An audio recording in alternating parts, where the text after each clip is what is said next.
이재명 대표 체제 2기가 출범한 지 한 달이 좀 넘었는데요. 이른바 민주당 내 최대 친명 조직이라고 불리는 더민주혁신회의도 재정비에 들어간 것 같습니다. 이번에 더민주혁신회의 공동상임대표로 선출된 강선우 의원 만나보도록 하겠습니다. 의원님 안녕하세요. 네, 안녕하세요. 반갑습니다. 자, 이 상임 공동대표로 선출되셨는데 네. 일단은 축하드릴 일인 거죠? 네, 고맙습니다. 근데 이 더민주혁신회의란 회의가 원래 네. 이제 언론에 많이 이제 보도되기 시작한 게 지난 총선 직전부터였는데 그랬죠. 원래는 좀 원외 조직 아니었습니까? 그랬었죠. 그 네. 출발을 원회에서 했었고, 그런데 당시 이제 원회에서 요 더민주혁신회의로 모이셨던 분들이 많이 원내로 입성을 하시게 이번에? 됐죠. 예. 네, 네. 오, 그렇구나.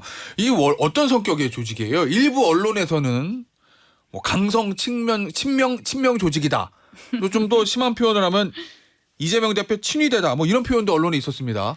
언론에서는 이런저런 평가들을 많이 하시고, 그리고 또 비판적인 시각으로 좀 보려고들 노력을 많이 하는 그런 기사들 많이 읽었어요. 근데 예. 사실은 당내 좀 혁신을 해보자. 왜냐하면 이 기득권 세력의 당이 좀 막혀 있는 그런 면이 있지 않냐. 그래서 더 개방된 정당이 더 유능한 정당으로 탈바꿈할 수 있는 가능성이 상대적으로 높으니 네. 우리 좀 당의 어떤 문턱을 좀 낮춰보자라는 그런 기조에서 출발을 하게 됐고요. 그런데 그 출발을 쭉 하다 보니까 이제 그 원외에 계시던 분들이 원내로 많이 들어오게 됐고, 예. 그렇게 하다 보니까 그렇다면 우리가 요 더민주혁신회의라는 요 공동체를 어떻게 조금 더 확장을 하고 확대를 하고 다른 모습으로 가는 것이 더 시대 정신에 바람직할까라는 고민을 하다가, 그러면은 여러 가지 정책 이야기를 좀 해봐야 되지 않을까. 그리고 정책 이야기를 했을 때 좀 더 그것이 효과적으로 되려면은 원내와 좀 긴밀한 그런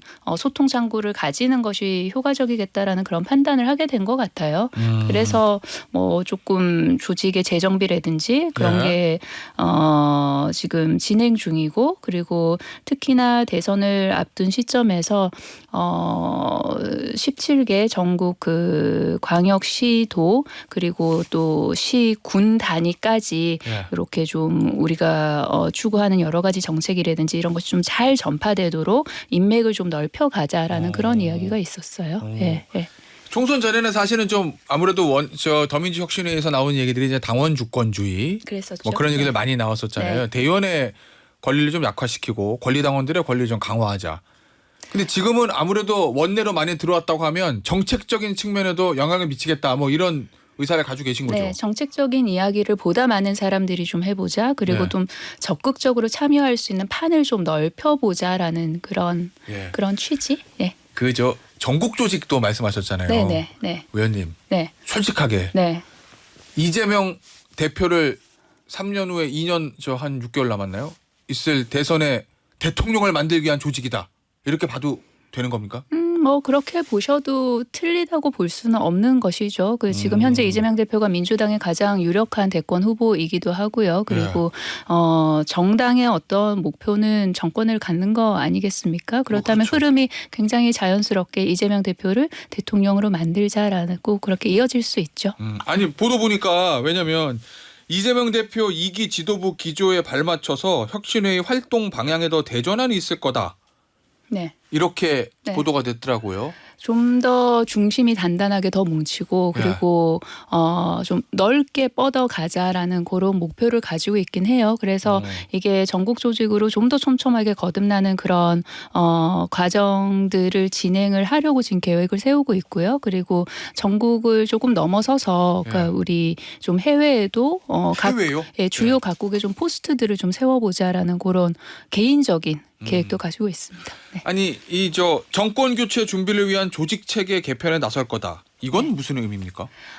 조금 전에 말씀드렸다시피 그 더민주혁신회의가 그렇게 처음엔 원외 조직으로 출발을 했었기 때문에 이게 17개 광역 시도라든지 아니면 그 작은 군 단위까지 지금 현재 그렇게 실핏줄처럼 조직이 다 뻗어 있지는 못한 상태예요. 네. 그래서 조금 더 그런 것을 좀 확장을 시켜 보자라는 네. 그런 계획을 갖고 있고요. 그리고 말씀드렸다시피 이제 좀 해외에도 포스트들을 좀 세우고 그런 네. 노력들을 좀 해보자라는 이야기가 있었죠. 네. 총선 전에는 아무래도 좀 강성 이미지가 좀 있었잖아요. 지금도 언론에서는 그렇게 보시는 거 아니에요?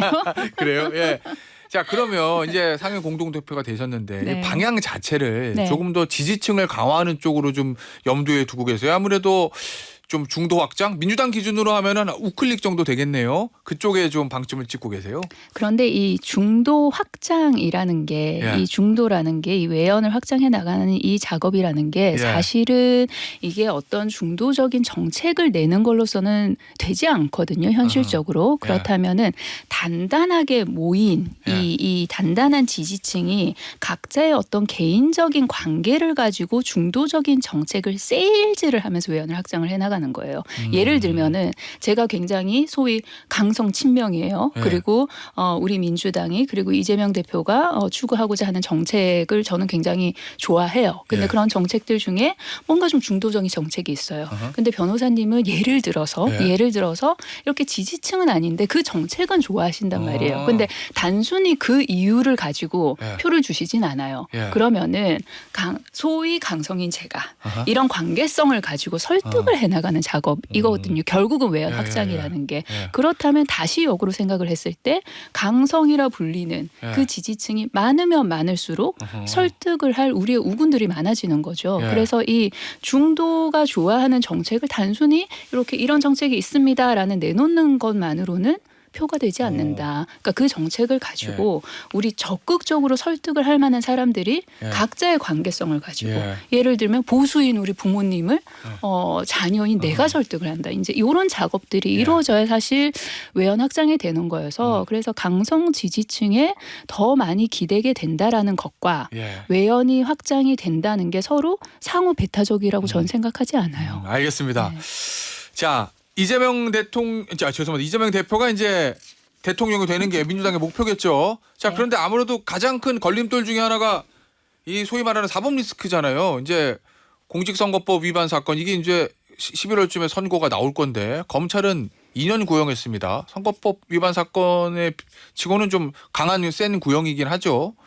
어떻게 보십니까? 법원의 판단은 어떻게 될 걸로 기대는 당연히 무죄를 기대하시겠지만. 법원에서 현명한 판단을 할 것으로 기대를 하고 있고요. 그리고 검찰의 구형은 구형일 뿐이니까요. 그러니까 예. 검찰이 아마 뭐 그렇게 보고 싶었나 보죠. 그래서 예. 구형이라 하면 검찰의 주장이지 않습니까? 그렇죠. 그리고 검찰의 주장과 그리고 이재명 대표 측의 여러 가지 주장이나 어떤 사실관계나 증거를 보고선 저는 법원이 현명하게 판단할 거라고 생각을 합니다. 네.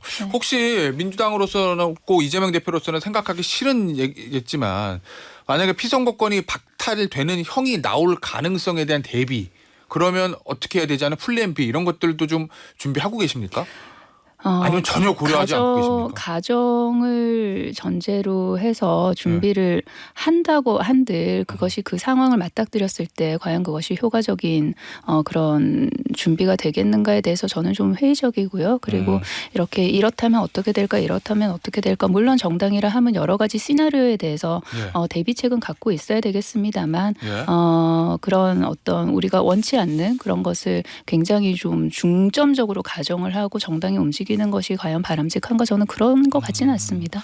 이 보니까 이재명 대표 사건 이 수사하는 검사들 그리고 이번에 선거법 위반 사건 뭐 구형한 검사들을 고발할 수도 있다라는 일부 언론 보도가 있었습니다. 맞나요? 맞습니까? 그 여러 가지 수사 과정이나 아니면은 기소 과정에 있어서 살펴볼 점이 있다면 분명히 살펴봐야 할 것이고요. 그리고 그 중에서 법의 테두리를 벗어난 과도한 측면이 있다면 거기에 관해서는 저는 적절한 조치를 취하는 것이 해야 할 일이 아닌가라는 그런 생각을 합니다.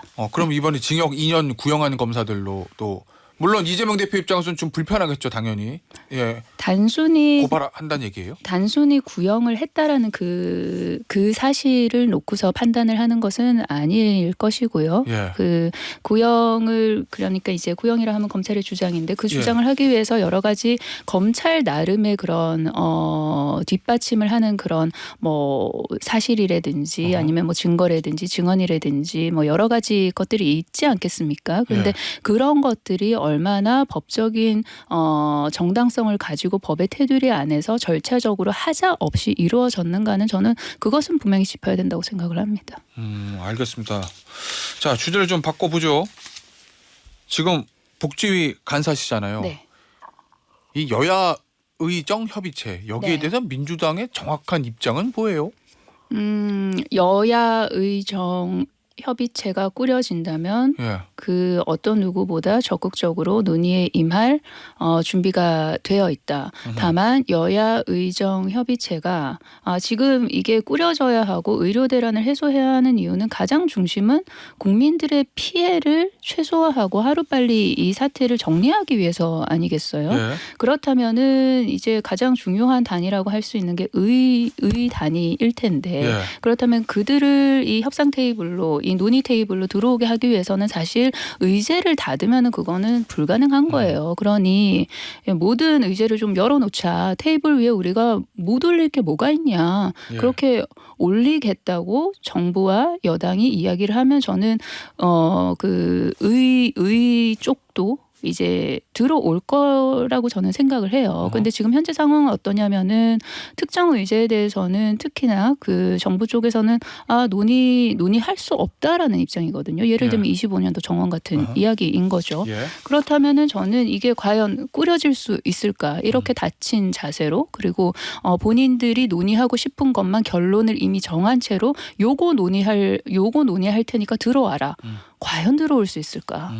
네. 아니 지금 이재명 대표가 이면택 의협회장 만나가지고 정부 빼고 여야의 협의체 요거를 제안했다고 하던데 일단 저 박주민 보건복지위원장은 공식 제안은 아니다. 그냥 아이디어다 이렇게 얘기를 한 상황이거든요. 어떻습니까? 제안이 아니고요. 네. 그러니까 그 상당히 좀 긴 시간 동안 이제 여러 가지 이야기가 오갔던 여러 가지 이야기 중에 하나였을 뿐이고요. 그리고 어느 누가 어느 측이 제안했다는 것도 아니고 여러 가지 이야기가 정말로 수많은 이야기가 오가는 중에 그냥 하나의 이야기였을 뿐이었던 거죠. 그래요. 네. 일종의 아이디어 차이라는 말씀이시군요. 알겠습니다. 자 주제를 좀 바꿀게요. 전남 영광 다녀오셨다고요. 보궐선거 지원 때문에. 다녀왔습니다. 근데 사실은 호남은 호남 기초단체장 선거 지난 총선도 민주당이 압승한 이 상황에서 얼핏 생각하기에는 아니 뭐 당연히 민주당이 이길 가능성이 높은데 뭐 이재명 대표부터 뭐 저 한준호 최고위원 그다음에 강선우 의원까지 지도부 총출동이거든요. 이렇게까지 올인하는 이유가 솔직히 뭔가요? 뭐 선거는 당연히 다 열심히 해야 되는 건 맞는데. 예. 우선 이재명 2기 지도부가 들어서고 나서 처음으로 이제 치르는 선거이기도 하고요. 그리고 지금 현재 그 곡성과 영광을 보면은 그 조국혁신당도 이제 후보를 내고 거기에서 이제 선거 운동을 열심히 하고 있는 상황이고, 그리고 특히나 영광 같은 경우에는 민주당과 그리고 조국혁신당의 후보 간의 지지율의 격차가 생각하는 것만큼 크게 벌어지고 있지는 않은 상황이어서 그래서 윤석열 정권에 대한 그런 메시지를 주고 싶은 그런 정당의 입장에서는 민주당의 입장에서는 얼마나 큰 메시지를 얼마나 날카롭게 주느냐가 영광 선거로 보여줄 수 있는 면이 굉장히 많은 것이죠. 그러니까 우리 특히 호남에 계신 우리 국민들께서 윤석열 정권에 대한 심판의 도구로 어느 정당에다가 힘을 어느 만큼 실어주시느냐라는 그 질문에 대해서 민주당이 굉장히 좀 반듯한 답을 내놓고 싶다라는 생각이 있습니다. 의원님, 호남은 민주당의 본진이니까 사실 호남에서 선택을 받은 사람이 성공했고 선택을 받지 못하면 어려워지게 민주당의 역사잖아요. 과거를 돌이켜보면. 이 명국대전이라는 말까지 나오는데 만약에 여기서 영광 같은 것도 지면 그러면 호남의 선택이 민주당이 아니고 조국혁신당이고 그러면 이재명 대표는 어려워질 수도 있고 거기에 동의하십니까? 그런 분석에? 왜냐하면 이재명 대표가 그런 얘기했더라고요. 어제 이 재보궐선거 지면은 지도체제 전체 위기가 올 수도 있다. 이재명 대표 입장에서 이제 처음으로 2기 지도부가 치르는 선거에 임하는 그런 단단한 각오를 그렇게 말씀을 하셨던 것 같고요. 저는 우리 호남에 계신 국민들께서 민주당이 집권한 지방 정부는 얼마나 달라지는가에 대한 기대를 투표로 모아주실 거라고 저는 생각을 합니다. 사실 그 서울만 살펴봐도 그 각 구청장, 그러니까 서울의 작은 정부라 할 수 있는 그 구청장이 어느 정당 소속이냐에 따라서 사실 구의정이 굉장히 달라지고 차이가 많이 납니다. 그런데 그런 것들을 전국적으로 쭉 이렇게 좀 정리를 해서 민주당이 홍보를 하는 그런 과정이 저는 필요할 거라고 생각을 하고요. 그리고 그 민주당이 그 지방 정부를 집권을 했을 때 그 지역이 어떻게 달라지는가에 대한 그런 자료들을 기반으로 해서 우리 호남에 계신 영광에 계신 국민들께서 저는 마음을 모아주시리라 기대를 합니다. 알겠습니다. 오늘 인터뷰 여기서 마무리하도록 할게요. 지금까지 더불어민주당 강선우 의원이었습니다. 의원님 네. 감사합니다. 네, 고맙습니다.